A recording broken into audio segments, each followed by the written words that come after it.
Hey guys, it's Alexander Williamson here with the secret history living in your aquarium.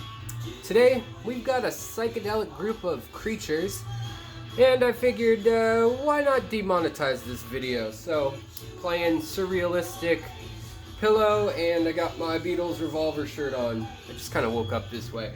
But what we've got going on here is a big unboxing by Aquatic Arts. After all the sales and giveaways, I decided, Alex, you gotta get some new fish. You gotta get some cool oddball fish and some shrimp. So that's where we are today. Let's see what is in this box. I'm kind of not showing it because it's got my address and stuff on it, and I just cut it open, but it's gonna be a surprise to you all and to me. A couple of the things that are in it, they included just for fun, and the rest I purchased. So.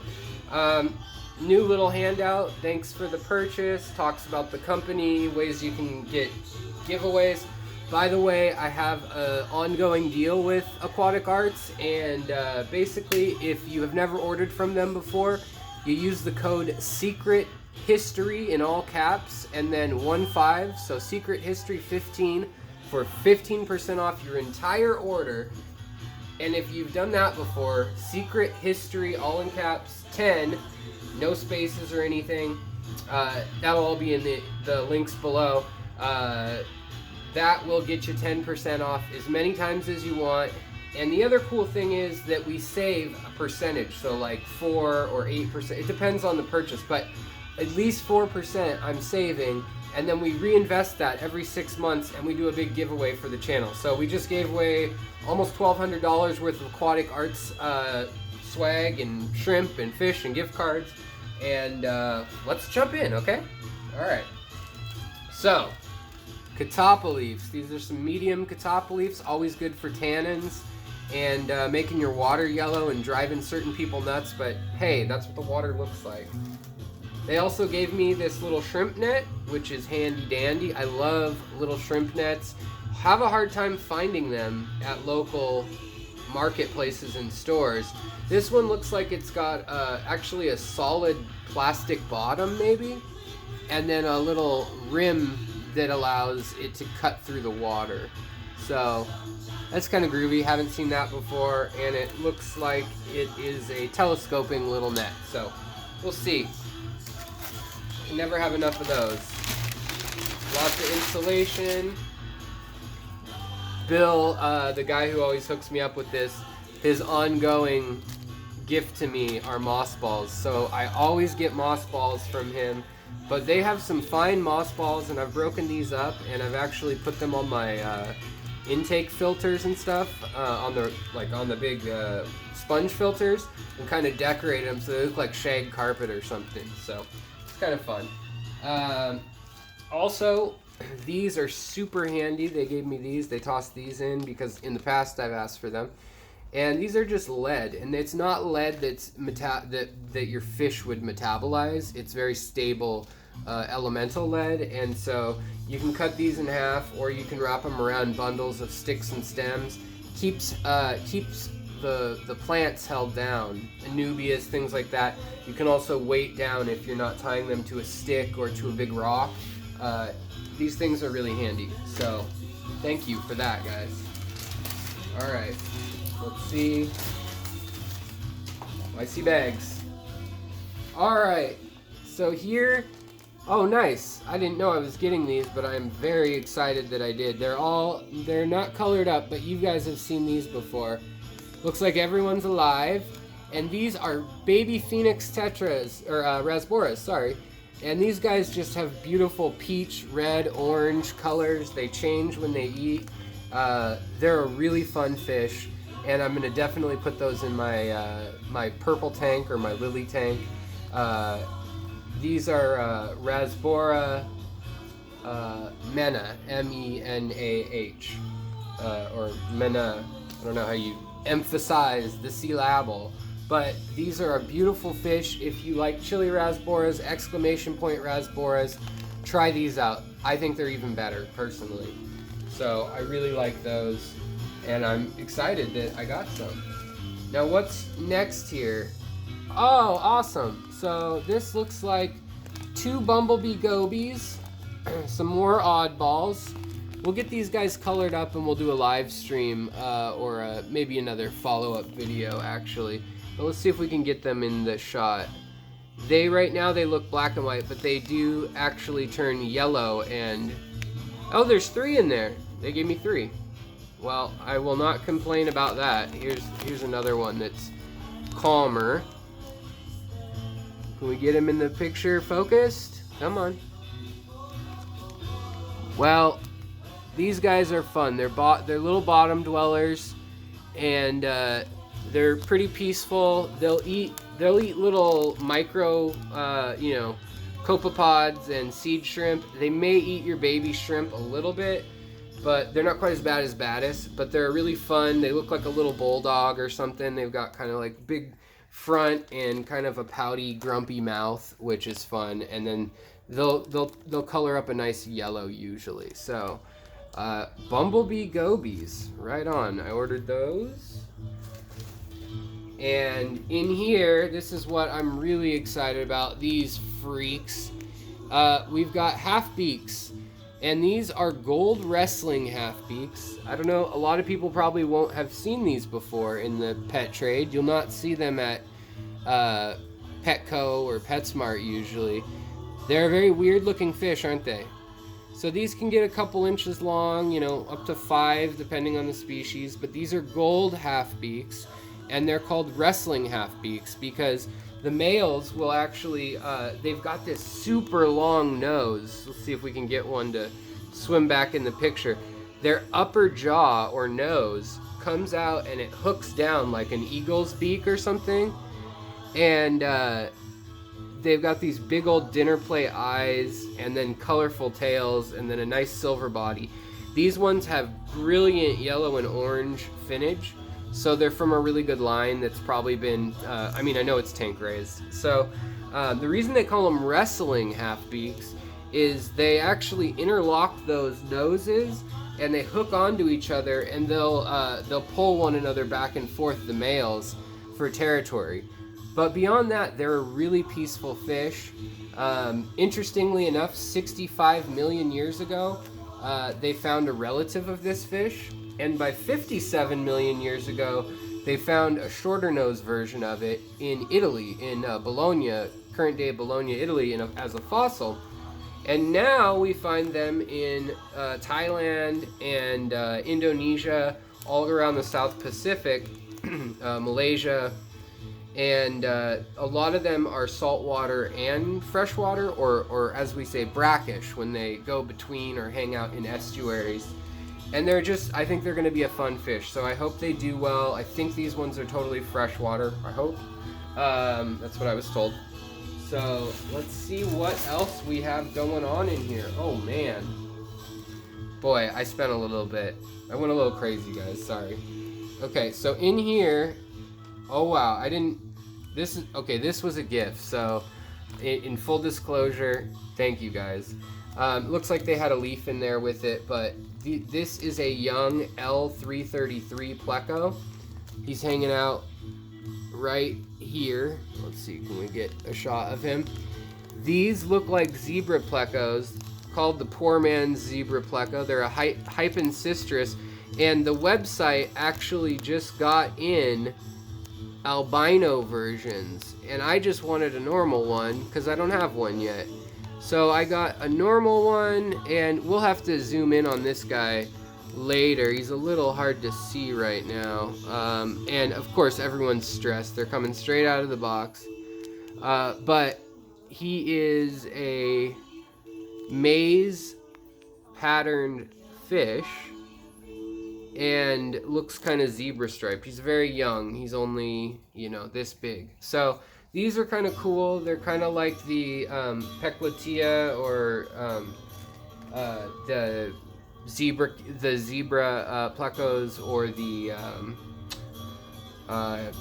the frog. Sorry guys, I'm just trying to see if I can get him to swim to a new corner so we can kind of show him off. Let's see here. All right, here we go. Maybe we can see him better here. I can figure out where he went.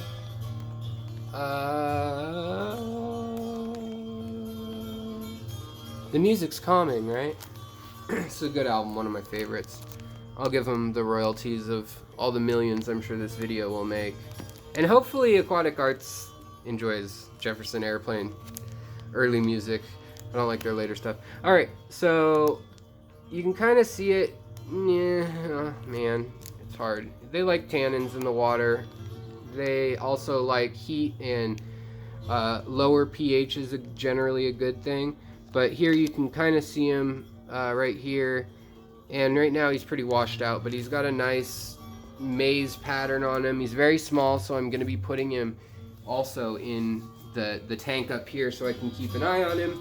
As will I be putting these guys. And this is an L134. These ones are a little bigger. And you've seen how beautiful my L134s are on my channel. These guys here. These are the Leopard Frog Pleco, and I like it. They stay only like 4 inches usually. They get really fat and kind of cute looking, chubby, and they have they're known as the Imperial Pleco, Imperial Tiger Pleco, whereas the other one is known as just the Imperial Pleco, Maze Pleco. There's a bunch of names for things. And then this is another, alive and doing well, always good to see. Another medium-sized juvenile, probably 2 inches long, of the L134 leopard frog. So now I've got 4 leopard frogs, 2 adults and 2 young. I'm gonna keep all these young plecos in the small 17-gallon tank, but as soon as they get bigger, then we'll be moving them. So I just tend to do that so that I can find them since they hide a lot, and then I can make sure they're getting enough food, because both of these species tend to actually want meat, unlike a bristlenose pleco or a wood cat or something like that. You want to make sure that they get their share of protein rather than just vegetative matter. So in here we have breather bags. And what do we have? Oh, yes. So we've got crystal red shrimp in here. I am so excited about these. So these are a little more finicky than the neocaridinas. These are a caridina shrimp, but I have videos on these already, and I'm happy to get a new colony going. And I think that's going to be really fun. So stay posted for that. There's another bag here. I really don't know what's in this one. Another big hookup of these guys. So they hooked me up with an Phoenix rasboras, moss balls, and 20. I want to disclose what I got. I mean, I did the giveaway, but now they gave me, for doing that, 20, give or take, it looks like. Maybe some are really high quality and some are, well, it's hard to tell while they're washed out, but they all look healthy, which is nice. And they've got nice moss in there, Java moss, which keeps them calm. And they are in the breather bags. So these bags you don't just throw in the tank usually, because they'll swell with water and there's no gas exchange. So you don't want to do that. But they will be going probably with my babaltis and my yellow sakuras.